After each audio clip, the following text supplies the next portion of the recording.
Il nous vient de Grenoble avec la vue sur les Alpes et ses montagnes enneigées.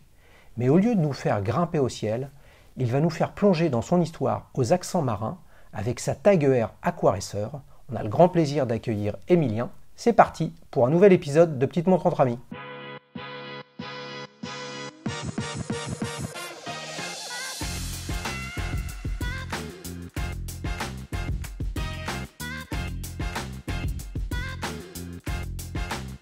Salut Emilien, Salut Xavier, ça va? ça va. Alors, il y avait de la neige à Grenoble? Ah, il n'y a pas trop de neige avec la météo en ce moment, donc on est venu faire un petit week-end à Paris. Bah écoute, c'est génial, donc c'est pas une montre d'alpinisme dont tu viens nous parler, c'est une Tiger Aquaracer. Voilà, donc plutôt une montre sportive. Tu peux me la montrer? Oui, bien sûr. Comme ça on va la partager avec tout le monde.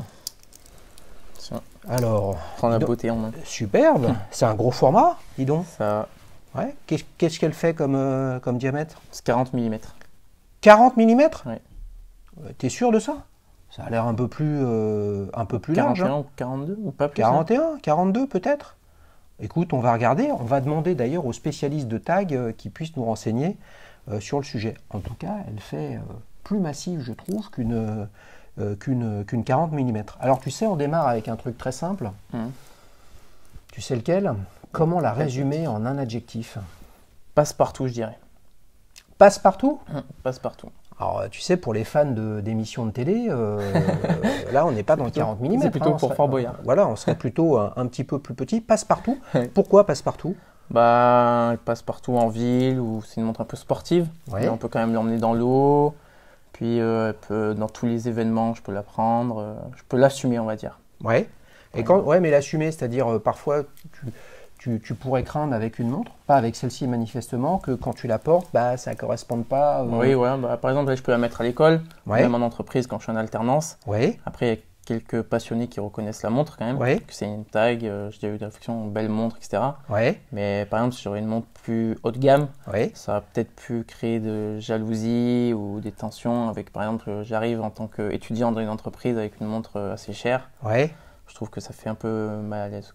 D'accord. Ok, mais l'essentiel, c'est que tu l'assumes toi. Oui. Bah oui. Hein? Alors, comment tu l'as eu cette montre? Alors, j'ai eu pour mon anniversaire, donc mes 20 ans. Ouais. Donc, j'ai toujours aimé les montres, etc. Et là, tu as quel âge? 21 ans. D'accord. Donc, j'ai demandé à mes parents si je pouvais avoir une nouvelle montre, donc Ouais. plus haut de gamme, quoi. Ouais. Et on a choisi de prendre une Tiger Aquaracer. Il y a un D'accord. revendeur en plus dans la Drôme. Ouais. Donc, j'ai choisi celle-là, elle fait sportive, élégante, je trouve. Ouais. Passe partout. Ouais, donc tu as hésité en fait, tu aurais bien voulu dire élégante, mais tu sais que t'allais un peu souffrir en disant ça, parce que vous avez remarqué, hein, élégante, tout le monde a envie de dire que sa montre est élégante. Il y en a qui sont plus élégantes que d'autres. Oui, Hein. Mais est-ce que tu le penses qu'elle est élégante? je trouve, oui. Ouais, moi je trouve aussi. Elle est assez sobre, elle est intéressante. Tu connaissais Tiger avant de la recevoir? Oui, oui, bien sûr. Ouais, ouais. Bah, je connaissais toutes les marques à peu près de montres. Bon, là, c'est l'entrée de gamme des montres de luxe, on va dire. Ouais. Mais oui, je connaissais déjà. Ouais, donc on le voit au déplacement de la trotteuse, donc c'est un mouvement à quartz. Oui. Ça, c'est quoi? C'est un choix? C'est une problématique de prix quand les parents Oui, te l'ont offert? c'est plutôt Comment? de prix, oui. Bon, Ouais. Après, j'aurais peut-être préféré une automatique, mais Ouais. je préfère rester Mais pas ça- demander trop cher. Ouais, ça a une incidence primordiale pour toi, le fait que ta montre, celle que t'aimes, celle que t'as reçue pour tes 20 ans, elle soit automatique ou elle soit à quartz? Non. Après, moi, le mouvement, etc., je suis pas non plus vraiment passionné là-dedans pour l'horlogerie. Ouais. Parce que j'aime les belles montres, Ouais. les belles choses, et elle m'a plu. Elle est dans l'esprit Submariner un peu de chez Rolex. Ouais. Donc c'est ça qui m'a fait prendre le choix décisif aussi. Bah, moi, je trouve qu'elle est dans l'esprit, Tiger. Hein. J'en ai amené une plus ancienne que tu as vue tout à l'heure. Bon, bah voilà, hein. C'est typiquement l'ADN des montres de plongée avec les index lumineux, la couronne unidirectionnelle, la lunette unidirectionnelle, la couronne vissée, les protège-couronnes. Ouais, c'est une belle montre. Raconte-nous comment s'est fait le choix. T'es allé avec tes parents, t'as regardé des catalogues, Ouais, comment ça s'est fait? D'abord, je suis allé en ligne. Ouais. Au départ, je voulais peut-être une Omega. Je me suis dit, peut-être entrée de gamme aussi. Donc, j'ai regardé, c'est la Seamaster, je crois, chez Ouais. Omega. Bon, elle était quand même un peu plus chère, etc. Après, il fallait monter dans des grandes villes, Lyon ou quoi. Puis après, je me suis intéressé aux tags. Donc, ils sont sponsors de la Ligue 1. Attends, quand tu dis qu'il fallait monter à Lyon, c'est-à-dire que tu avais un problème aussi d'accès à un distributeur qui avait les modèles que tu pouvais regarder. Oui, c'est ça. Parce que là, elle était déjà disponible en magasin en fait à Valence, donc j'avais pas besoin de la commander. D'accord. Et surtout, tu pouvais l'essayer. Oui, c'est ça. Oui. Ouais. Et parce que je suis monté à Lyon en fait, moi tout seul, sans mes parents, pour tester les montres. Donc j'avais testé celle-là, j'avais testé celle-là avec la lunette rouge aussi. Ouais. J'avais testé une Seamaster aussi. Ouais. Et finalement, mon choix se portait sur celle-là. Mais est-ce que la Seamaster, c'est la Seamaster 300 de mémoire, avec le fond bleu? C'est ça, oui. Ouais. Elle existe en quartz? Alors, j'ai pas fait attention au mouvement. C'était juste pour la tester. Ouais, mais la moralité, c'est comme c'était un cadeau et que tu es encore étudiant, tu as 20 ans, finalement, ton vrai critère de choix, c'est le look. C'est ça, c'est vraiment. C'est le design. Le mouvement, j'ai pas fait attention, même si une automatique, c'est toujours mieux. Mais... Bon, toujours mieux, oui. Enfin, dans ce qu'on peut qualifier dans l'histoire horlogère, je suis d'accord avec toi. Elle est vachement bien finie. Hein. Je ne sais pas si ça se verra sur les photos, mais la boîte, le bracelet est très bien satiné. J'en prends soin. Voilà, t'en prends soin aussi. Et puis sur les côtés, il y a un polymiroir. Elle est sympa. J'arrive pas bien, vous voyez, à l'essayer complètement parce que Emilien a un tout petit poignet. Un tout petit poignet. Tout petit poignet. Voilà, donc j'arrive pas. Oui. Donc je peux pas la passer. Sous le boîtier, on voit un scaphandre. C'est assez bien fait. Là, toi qui viens de Grenoble, de l'Isère, je me trompe pas en géographie. Oui, non, c'est ça. Voilà, ou de la Drôme, qui est quand même pas très loin. C'est un peu plutôt le monde de la montagne. C'est ça. Le fait qu'Aquaracer évoque justement plutôt la plongée sous-marine, l'univers marin, c'est un choix ou ta tag est quand même très branchée sport automobile aussi. Oui. C'est aussi du sport, le sport automobile. C'est vrai. C'était surtout aussi pour l'étanchéité. Pour aller dans la mer ou par exemple dans la piscine, tout ça. Garder, pourquoi pas la montre quand je suis avec mes copains ou quand on va dans des festivals, tout ça, dans des événements publics. Quoi. Donc c'est pour ça aussi que j'ai pris plus l'univers marin. Après, c'est vraiment pour le look, tout ça. Puis c'est sûrement ma montre fétiche, c'était la Submariner. C'est un rêve, un mythe. Ah ouais. Ouais. Donc c'est pour ça. Mais celle-là, regarde, peut-être qu'un jour, et je te le souhaite, tu auras les moyens de t'acheter une autre montre ou la Submariner dont tu parles, mais à jamais celle-là, ce sera celle de tes 20 ans. Ah oui, celle-là, c'est ma première grosse montre. Je la garderai tout le temps. Ah oui, bien sûr. Donc ça veut dire que tu la mets dans toutes les conditions. Tu fais du sport, tu bosses, sport, non. Non. Mais pourquoi j'ai peur de l'abîmer. T'es un peu maniaque alors. Ah oui, très maniaque. C'est vrai que... tu vois, il y a des petites rayures déjà sur là. Ça me plaît pas trop.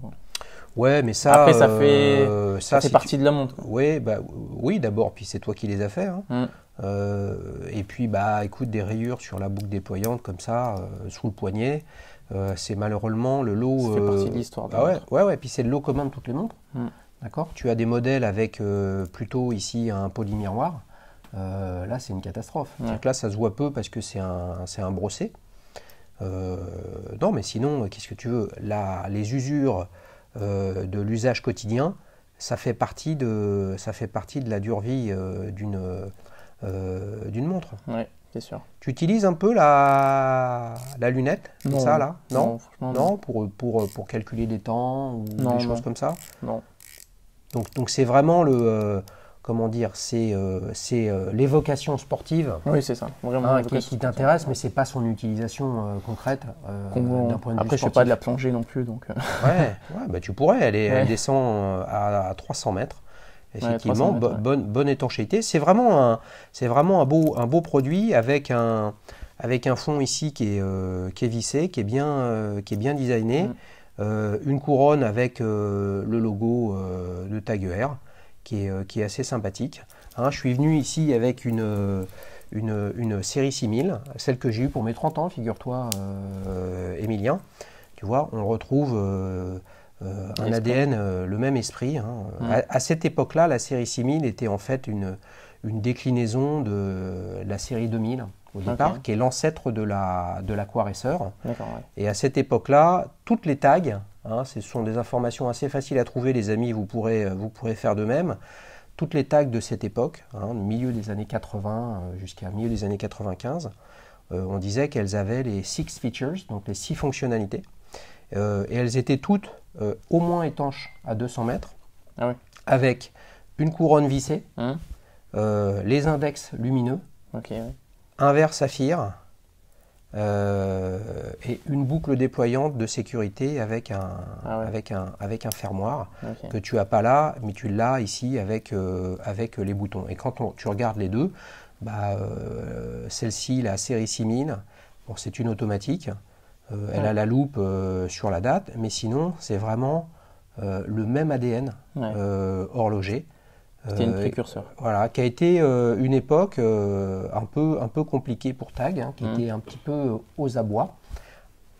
Une période qui a suivi les modèles mythiques, on va dire, de ER, à savoir Monaco et Otavia et ainsi de suite. Mais tu vois, on est vraiment exactement dans le même ADN. Donc c'est ça aussi qui est sympa. Oui, ça n'a pas changé. Et le fait que TAG ER, alors peut-être pas TAG ER, mais que, tiens, je te la rends, ER soit une marque ou en tout cas une manufacture qui a plus de 150 ans, ça jouait dans ton choix? Je savais qu'en fait, Tiger, au départ, je me suis un peu intéressé à l'histoire avant d'acheter la montre. C'est un groupe qui s'appelle TAG en fait au départ. C'est quelqu'un qui a créé le groupe TAG. Après, le groupe, il y a McLaren aussi au départ de l'histoire. Oui. Donc ça aussi, pareil, ça fait partie de l'histoire de TAG. D'ailleurs, ils ont une gamme qui s'appelle Formule 1. Ouais. Donc ça aussi, j'avais hésité à prendre une Formule 1, mais je trouvais que c'était un peu trop petite, le diamètre de la montre. Ouais. Ça me plaisait moins, j'avais essayé aussi. Et du coup, ça fait partie aussi de l'histoire de TAG. D'accord. Et puis sponsor de la Ligue 1 aussi, je m'intéresse quand même un peu au foot. Ah oui. Donc quand on est de Grenoble, on supporte quelle équipe? Lyon. Ok. Ouais, bon, ça va, c'est jouable, beau palmarès. Beau palmarès. 7 fois champion de France d'affilée. Ouais, toujours en Ligue des Champions. Toujours, pour l'instant. Bonne chance pour la suite. On va essayer. Hein. Bon, on va voir comment Émilien est arrivé à l'horlogerie. Il nous a expliqué pourquoi il était arrivé sur l'Olympique Lyonnais, mais on va lui demander dans la séquence Souvenir. Est-ce que tu te souviens, alors tu es tout jeune encore, hein, tu as 20 ans, est-ce que tu te souviens de ta première montre? Ça va peut-être te faire rire, mais c'était une montre de l'Olympique Lyonnais.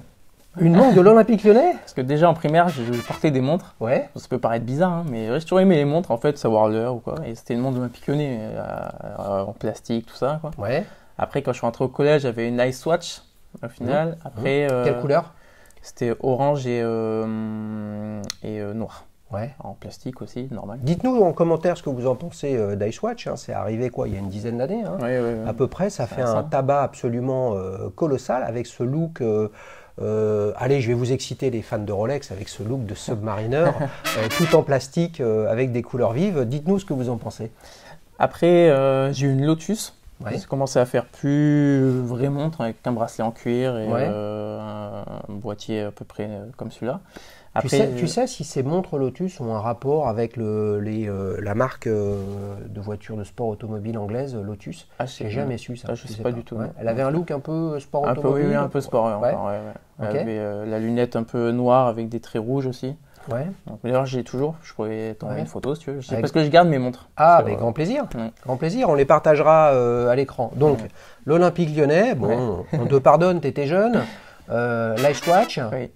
Après Lotus. Après, j'ai eu 2 diesels. Ouais. Pareil, des bracelets en cuir. Ouais. Et j'ai eu 2 ans une diesel. Après 2 ans, j'en ai pris une autre. Et après, je suis arrivé sur l'Aquaracer du coup. Ouais. T'es dans une famille qui aime les montres? T'as tes parents, tes frères, des frères? Mon père, oui. Et après, j'ai un petit frère, il a que 16 ans. Ouais. Donc, lui, par contre, pas trop montre. Parce que moi, à 16 ans, du coup, j'en avais déjà. Mais lui, non, il aime pas. Ouais. Après, je sais pas, c'est différentes générations. Parents, grands-parents, cousins? Mon grand-père, oui. Beaucoup de montres. Il a porté jusqu'à son décès, malheureusement. Mais oui, tout le temps, il y a eu des montres et bien vintage. Il a toujours aimé ça. Et mon père aussi, pareil. Est-ce que tu penses que ton environnement personnel a eu une incidence, une influence sur le choix de cet Aquaracer? Oui, je pense, parce que je voyais mon père porter des belles montres, tout ça. Donc moi, j'ai direct été intéressé. Et après, en fait, pour moi, la montre, ça reste un bijou. C'est un bijou pour les hommes. C'est un des rares bijoux que les hommes peuvent porter. Bon, on peut porter des boucles d'oreilles ou autre chose. Mais la montre, je trouve que c'est un bijou. On se fait plaisir de le porter. C'est un plaisir quotidien de porter une montre. Enfin, moi, c'est un réflexe de prendre une montre. Quand tu la portes pas, tu te sens tout vide?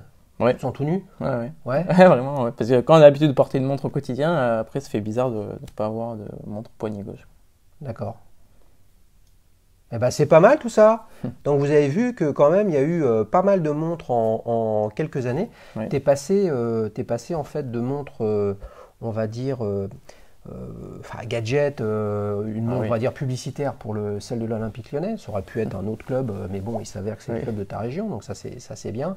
Et après avec des montres plutôt, on va dire de marque, hein, qui ont de la notoriété en dehors du monde de l'horlogerie. Là, c'est vraiment ta première montre horlogère. Voilà, c'est ça. C'est pour ça, donc ça, là, je vais la garder précieusement. C'est pour ça que j'en prends soin, du coup. Je fais pas de sport avec, j'ai pas envie de la casser, de la rayer ou quoi. Ouais. Et je suis très fier de l'avoir, quoi. C'est un beau cadeau. Bah, c'est super. On va tester les connaissances horlogères. Mon petit doigt me dit qu'il y a des choses intéressantes dans le quiz. Alors, Émilien, tu connais le principe du quiz. Hein. Il y a 2 questions. Il n'y a pas de règlement, hein. Il n'y a pas de VAR. Hein. On ne peut pas appeler l'arbitre vidéo pour être aidé. J'ai quelques questions sur ER et Tag ER, et tu verras que l'histoire d'ER est quand même beaucoup plus ancienne que celle de Tag. Et c'est ça qui est intéressant. Alors attention, première question. Émilien, t'es prêt? Je suis prêt. Allez, c'est parti pour le début du match. En 1991, Tag ER lance une campagne publicitaire qui a marqué les esprits. Okay. Le slogan était « Don't crack under pressure ». Ne craque pas sous la pression, pour ceux qui ne parlent pas anglais. « Don't you forget about me ». « Don't stop me now ». Réponse A, « Don't crack under pressure ». Réponse B, « Don't you forget about me ». Réponse C, « Don't stop me now ». Don't stop me now. Réponse C. Oui. Aïe, aïe, aïe, aïe, aïe, tu viens de prendre un premier but. Grosse faiblesse dans la défense de l'Olympique Lyonnais. Et non, Don't Stop Me Now, c'était une chanson de Queen, sortie en 1978. Eh ben oui, Don't You Forget About Me. Ça, c'est un tube planétaire de Simple Minds, sorti en 1985. Je suis désolé, les amis, c'est ma génération, c'est pas celle d'Emilien. Non, c'était Don't Crack Under Pressure. Je t'invite à regarder toute l'iconographie qu'il y a sur le sujet. On est vraiment dans le monde du sport, et ne craque pas sous la pression. Et tu fais du sport, tu en fais même beaucoup. Le sport, c'est une affaire de physique, c'est une affaire de préparation, mais c'est beaucoup une affaire de mental. Et oui aussi. Don't crack under pressure, les amis. Émilien, je mène 1-0. Attention, tu es en difficulté, et au mieux tu peux faire match nul. Et tu sais que le but à l'extérieur ne compte pas double, donc tu ne peux plus gagner. Alors attention, je crains que tu sois en difficulté, Émilien. Cherchez l'intrus parmi ces modèles Tag ER inspirés du sport automobile. Donc je vais te citer 3 modèles de la marque. L'un de ces 3 modèles, en fait, n'existe pas. Réponse A, Tag ER Monza. Réponse B, Tag ER Silverstone. Réponse C, Tag ER Zolder. Zolder. Ouais. En Monza, c'est déjà une piste de F1. Voilà. Je pense que ça existe.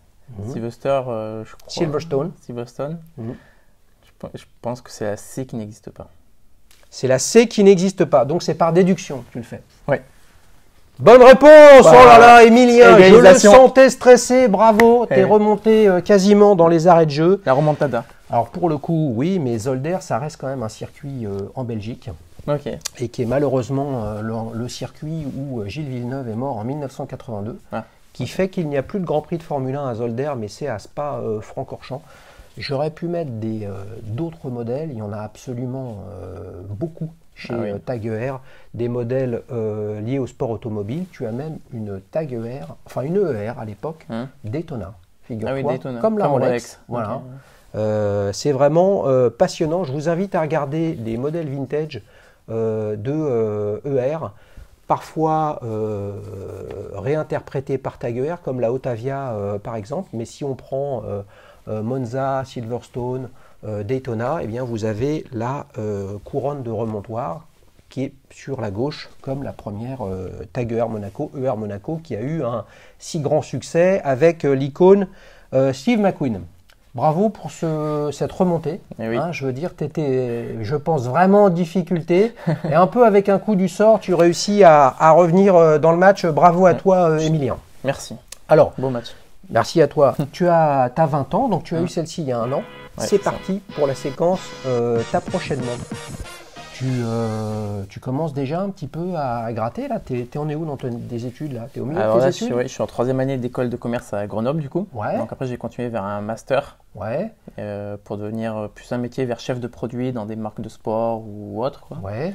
Et donc après j'espère.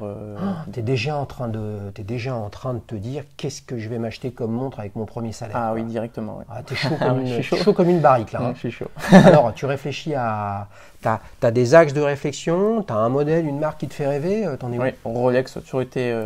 Bam, pour moi. Rolex. T'en parlais un petit peu tout à l'heure. Ouais. Je t'ai pas relancé, mais j'avais l'impression que si je te chauffais direct, là, tu allais me dire une Submariner. Là. Ah oui, Submariner. Ou alors une GMT Master aussi. Ça me plaît bien. Ouais. Faut que tu chopes quand même un sacré boulot de chef de produit dans le sport. Hein, je pense que ça tu travailles quand même pas mal de temps. Hein. C'est sûr, oui. Mais on va tout faire pour. Hein. Ouais, mais alors pourquoi une Rolex? Pourquoi une Rolex? Ça a toujours été, pour moi, je partais souvent aussi à la Côte d'Azur, en vacances, etc. Tout le temps en vitrine, on voit les belles Rolex, tout ça. On entend parler de Rolex, par exemple, l'histoire avec Jacques Ségala et Sarkozy. C'était pas une Rolex à 50 ans, t'as loupé ta vie, tout ça. Enfin, pour moi, ça reste une. Donc, t'as envie de réussir ta vie avant 50 ans? Non, pas forcément reprendre l'expression de Jacques Ségala, mais pour moi, ça a toujours été un rêve d'avoir une Rolex. Mais quand je serai plus grand, quand j'aurai les moyens de la payer tout seul, quoi. Ouais. C'est une icône de l'horlogerie pour moi. C'est une icône. Donc c'est une sorte de Graal pour toi, mais imagine c'est le Graal. Théoriquement, le Graal ne s'atteint pas. Tu vois, c'est une quête. Oui. Imagine un jour, tu arrives à aboutir à cette quête et tu l'as cette Submariner, tu vas être super malheureux. Qu'est-ce qui va te rester derrière? D'abord, le jour où tu l'auras, il faudra que tu viennes t'expliquer ici. Oui. D'accord, sur la saison 28 de Petite Montre entre amis. Mais le jour où tu l'auras, tu iras sur quoi alors? Je te challenge parce que là, tu me dis, Rolex, bon, ok, ça va les amis, Rolex, c'est bon. Il y a quand même autre chose dans la vie. Imagine que c'est pas celle-là. C'est-à-dire, tu peux choisir celle que tu veux, mais c'est pas ni une Submariner, ni une GMT Master. Et chez Rolex ou À toi de voir. Imagine, sois plus créatif. Ok, bon après il y a Audemars Piguet, la Royal Oak. Ah là là, ouais, non mais ok. Non mais ça veut dire, là, en disant ça, que tu as là tu viens de citer 3 des montres les plus, on va dire emblématiques, qui ont quand même, pour des raisons différentes, marqué l'histoire horlogère. Oui. Donc c'est ça en fait ton cheminement. Mais est-ce que tu serais ouvert par exemple à aller à une bourse horlogère? Tu vois, il y en a dans le nord de la France, il y en a à Mer prochainement là au mois de mars, et découvrir en fait des montres vintage. Vintage, je veux pas dire des années 50 hein, ou des années 60, 70, 80. Ça peut être simplement qui ont 10-15 ans. Mais donc avec des modèles qui n'existent plus et où de fait tu peux pas te rendre compte de l'intérêt de ces montres. Oui. Après, si on m'explique l'histoire, que le modèle me plaît, niveau visuel, fonctionnalité, tout ça, pourquoi pas. Après, il faut découvrir le monde en fait, du vintage des montres. Et ça, j'y connais vraiment pas grand-chose. Ouais, ça veut dire, moi j'ai l'impression quand même que donc ta première priorité, c'est finalement, dis-moi si je me trompe, de monter en gamme sur ta prochaine montre. Ouais. Comme j'ai fait au final au cours de ma vie, j'ai eu une montre olympique lyonnais, après Swatch, après une Lotus, des Diesel et maintenant ça. Donc pour moi, même quand par exemple, ça va aussi, je pense, avec mon sport, l'athlétisme, tous les jours je m'entraîne pour progresser, pour monter en puissance, etc. Et je pense que ça vient de là aussi, mon désir pour monter en gamme au niveau des montres. Dans la vie de tous les jours. Ouais, mais regarde, là permettez-moi cette boutade. Là, tu as besoin d'une montre du Paris Saint-Germain si tu veux monter en gamme. Ah, carrément. Tu vois, non mais voilà. Non mais c'est intéressant entre la montre gadget de l'Olympique Lyonnais, montre publicitaire, tu vois le rapport aujourd'hui entre le Paris Saint-Germain et l'Olympique Lyonnais, si on déconnecte complètement la notion de supporter, d'accord, c'est un peu la même chose qu'une Aqua Racer et une Submariner. En fait, c'est complètement subjectif, ça. Ah oui, tu vois, où tu montes en gamme, ou tu descends en gamme. Moi, je t'invite à continuer ta réflexion pour pouvoir te dire quelle est la montre qui te procure le plus d'émotions. Et tu vois, tu as reçu cette tag pour tes 20 ans. Et moi, j'ai reçu une tag pour mes 30 ans. Et j'ai une affection particulière pour cette marque parce que ça fait des années que j'en ai une. Ouais. Écoutez les amis, on souhaite quand même à Emilien d'abord de finir ses études et d'avoir son bachelor et son master derrière, de travailler dans le sport et puis de venir nous raconter un jour s'il a acheté cette Submariner. Je vous dis à bientôt. Si vous avez envie de participer, vous m'envoyez un email comme l'a fait Emilien sur contact@dailyshoes.fr ou alors sur Instagram en message privé. On convient d'un rendez-vous téléphonique, on en discute, on essaie de comprendre pourquoi vous avez envie de passer sur la chaîne. Et puis, si on trouve un terrain d'entente et un intérêt commun avec beaucoup de subjectivité, de passion et puis sans prise de tête, eh bien, vous viendrez raconter votre histoire de montre. Allez, à bientôt! Au revoir.